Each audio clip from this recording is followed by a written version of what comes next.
Welcome to Comfort Crime with Lindsay Sanchez, a cozy mystery podcast where no actual crimes have been committed. Today we'll continue Murder on Maple Mountain, a cozy mystery with an amateur sleuth, a second chance romance, and a killer who won't stop until they finish what was started 12 years ago. If this is your first time here, please start with Episode 1, Chapter 1, or feel free to start with Season 1, the prequel short story, Death at Dogwood Lake. There is a link to both in the show notes, or you can find them at comfortcrime.com. And please subscribe to the newsletter for cozy updates, book recommendations, and to never miss an episode. For everyone else, we'll continue to Chapter 23, the final chapter of Murder on Maple Mountain. But first, an update. I can't let this milestone pass without saying how much this journey has meant to me. Sharing Murder on Maple Mountain with you, chapter by chapter, has been one of the most rewarding experiences of my writing life, by far. Every single moment, from the very first clue to the final reveal, has been so much fun. You, my wonderful listeners, have made this story come alive. Thank you, from the bottom of my heart. And if you've loved being here as much as I have, I don't want you to miss what's coming next. The most important thing you can do right now is to subscribe to the newsletter. It's the best way to stay connected with me and to be the first to know about exclusive bonus episodes and the brand new book coming in Season 3. Our cozy adventures are just getting started. The best is yet to come, and I want you along for the ride. It just wouldn't be the same without you. Okay, last time, Georgia found out who the killer was. She survived his ambush and then raced to the hospital to stop him once and for all.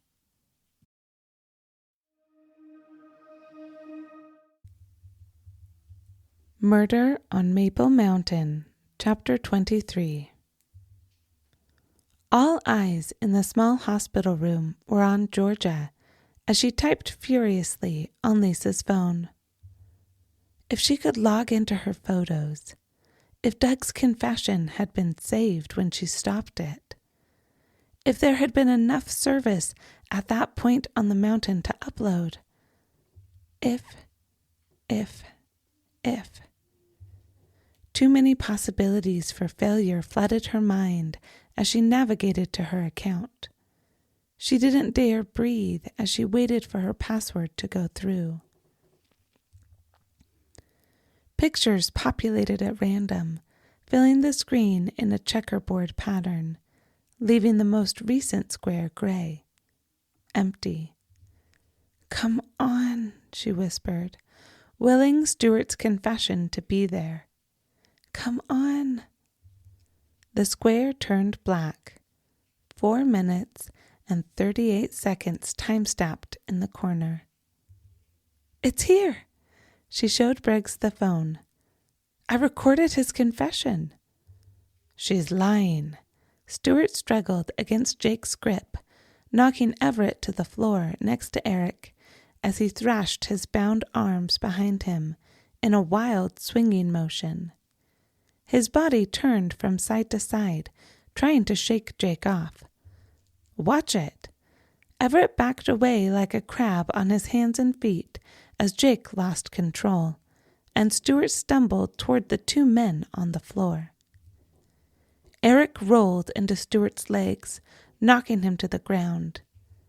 Stuart fell hard on his backside, then squirmed, rolling and wriggling to get to Eric, a wild look in his eyes. "Get him out of here." Briggs stood between Stuart and Eric. He nodded to the door. "We need backup," he said into his radio. Jake and Everett forced Stuart to stand and wrestled him into the hallway. Lisa ran to Eric and helped him up. "We thought you were knocked out." She led him to a chair and made him sit, despite his protests. "I was for a moment.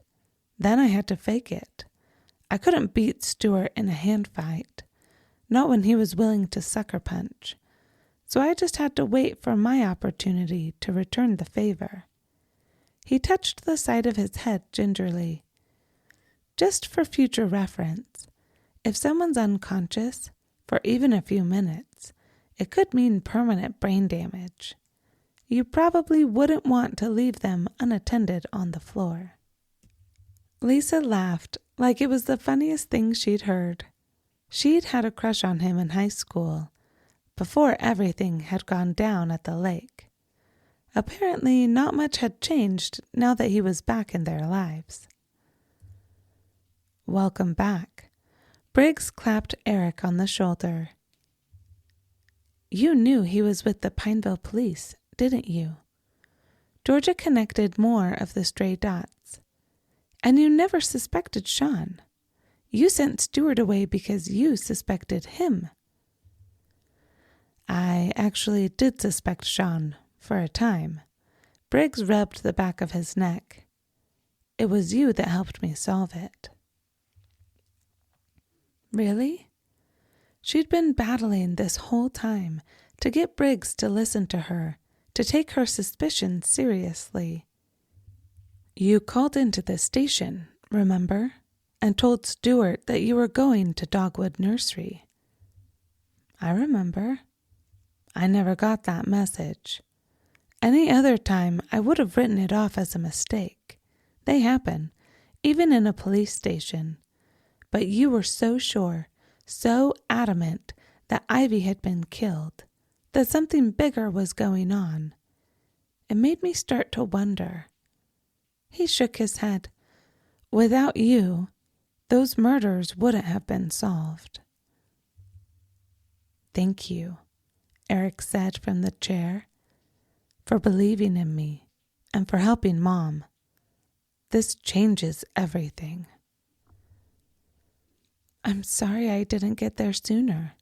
Georgia turned to Rose, her little body being swallowed up by the hospital bed. The cords, the tubes, the incessant beeping. "If only I'd figured it out sooner." "She'll be all right." Eric took his mom's hand. "She's stronger than she looks. A fighter." "We could all play the what-if game," Lisa broke in. "If we want to lose." "I'm just grateful she's still here, and that Stuart is finally going to get what he deserves." About that, Briggs looked over Georgia's shoulder at the phone in her hand. "Let's hear it." Georgia pushed play. Stuart's voice filled the little hospital room with all the evidence she needed. It was over. There would still be prosecuting and testifying and healing, a lot of healing, but the nightmare was finally finished. It was more clear than ever who she could trust and who was the problem, and everything at Dogwood could go back to normal. 5 days later, Georgia opened the cabin door as her sister Sienna pulled into the driveway. She ran out in her hard-soled slippers. "You made it!" She waited for Sienna to open the door before hugging her. "I'm so glad you're here."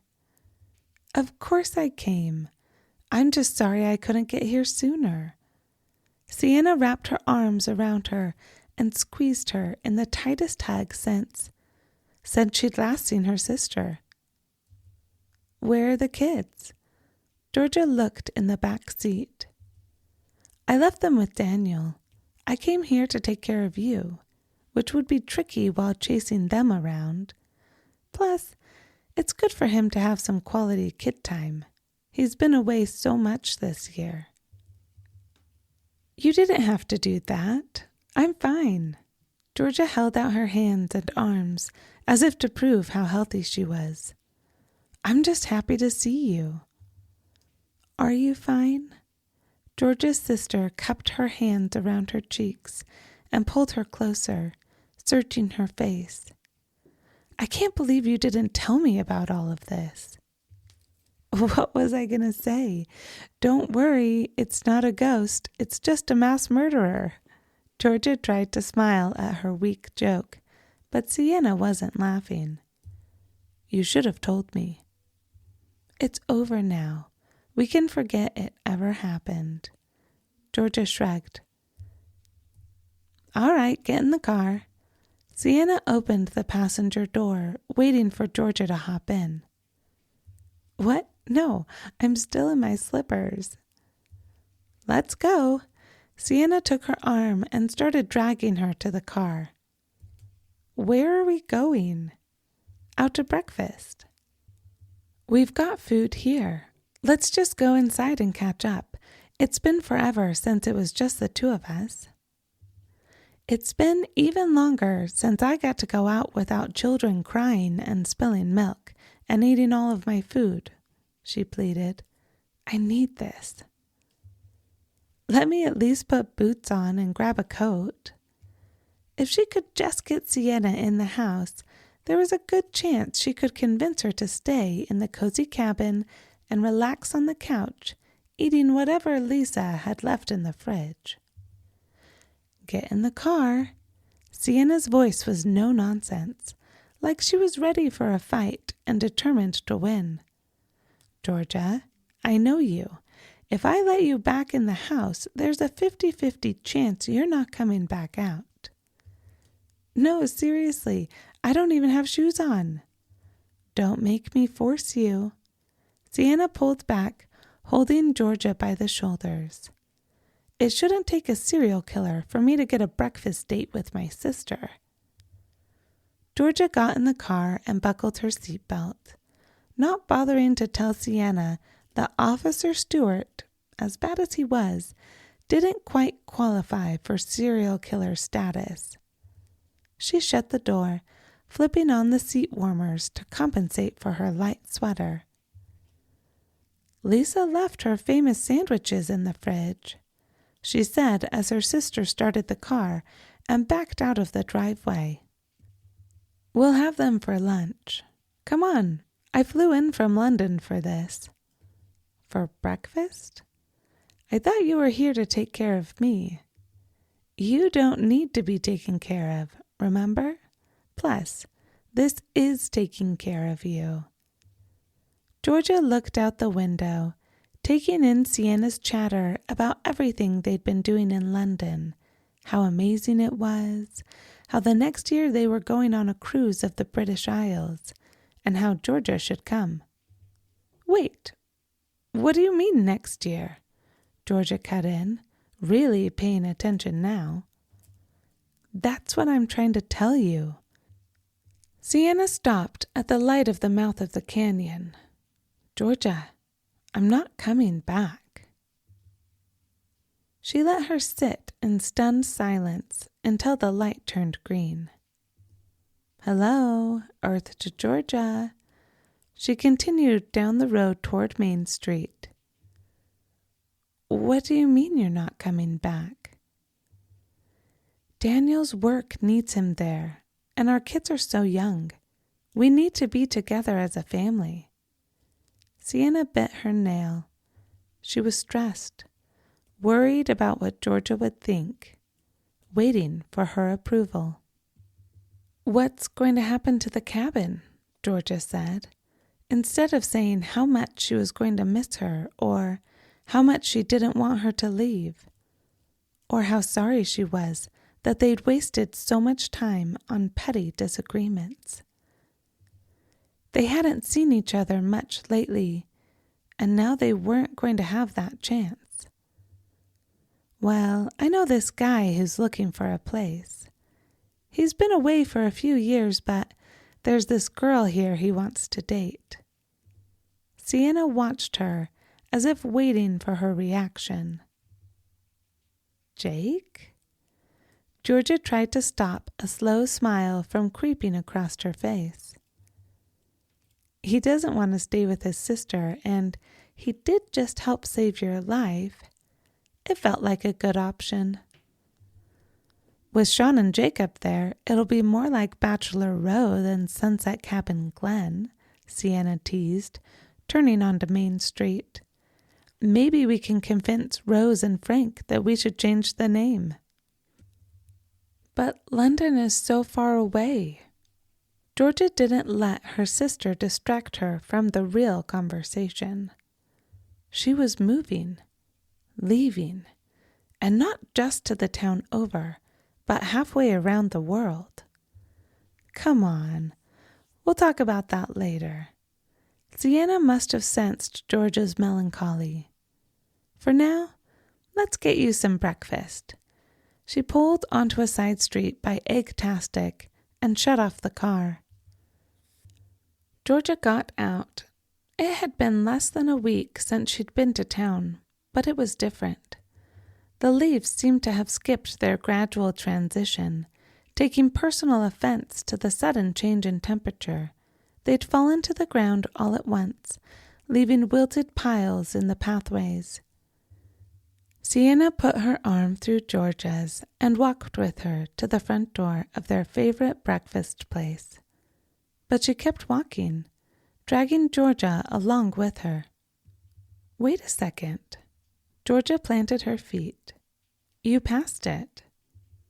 Oh, I know. Sienna tugged. I want to go this way. You've been in London too long if you think you can walk past the restaurant and still get breakfast. Georgia didn't move. She had a sneaking suspicion in the pit of her stomach that her sister was up to something. She had that look, like when she'd borrow Georgia's favorite shoes without asking. Fine, we're going to the farmer's market. Sienna came clean. No. Georgia shook her head. You tricked me. I'm not ready. Ready or not, you have to come. Sienna dragged her to the park, toward the back side of a row of booths. Georgia tried not to think about the last time she'd been there. She tried not to wonder if the pumpkins would still be in a pile along the back edge of the park, or if someone had moved them. We won't stay long, Sienna said, reassuring her, patting her on the arm as they moved closer, like she was a skittish horse ready to bolt at any moment. They rounded the corner of the first booth into the market. Cheering filled the air, growing in volume as a crowd hiding between the booths at the entrance of the market came into view. Frank got to Georgia first. You did it. He gave her a big hug and wrapped a coat around her shoulders. The same coat Sean had insisted she borrow out of Frank's closet the night she'd gone with Rose to visit him. You fixed the mistake my lab made 12 years ago. Bless you. Officer Briggs stepped forward and shook her hand. What is all this? Georgia shook his hand back. What are you doing here? It's for you. He looked around at the people of the town, their smiling faces. You did this? No, he looked embarrassed. We all did. You didn't give up on us, even when some of us gave up on you. I'm sorry for that. And for calling your dad. It was completely unprofessional. I was just doing my job, she joked, and regretted it instantly. Her job had nothing to do with crime and solving murders. You were doing my job. He gave her a crooked smile. And you taught me that protecting this town is about more than making sure that laws are followed and duties are checked off. He saluted her and stepped aside. Eric came forward, pushing Rose in a wheelchair. Thank you. Rose took George's hand in a grip so strong it belied how small and fragile she looked. Now that we've proved Eric didn't kill Tom, he can come home. And Ryder's aunt has agreed to finally let him visit too. I'm sorry I didn't get there sooner to help you. Georgia had made a lot of mistakes in her life, many of them in this past week. But Rose, limp and lifeless in the middle of the street, was the one thing that still haunted her, the one thing she hadn't forgiven herself for. It takes more than a truck to keep me down. You know, for someone who killed so many people, Stuart wasn't very good at it, was he? She laughed, coughing and wincing. Thank you, Eric said, after he made sure his mom was okay. He swallowed hard. For everything. For helping me come back home. When they moved on, Lisa pulled Georgia into a strong hug. You did it. I'm so proud of you. Lisa held her tighter. You're finally free. What do you mean? Georgia knew better than to argue with Lisa, but she genuinely didn't know what her friend was talking about. You were so obsessed with true crime, all those cold cases. Lisa looked at her with wide eyes, waiting for her to catch on. You sensed something off about Eric's case. You knew something was wrong, you just couldn't put your finger on it. She paused. You feel different now, right? Georgia looked around at the smiling faces of her neighbors and friends. She did feel different, lighter, more complete. Yeah, she admitted. I feel great. That's called closure. I've been telling you about it for a decade. Lisa stepped aside and up walked Sienna, her phone in her hand.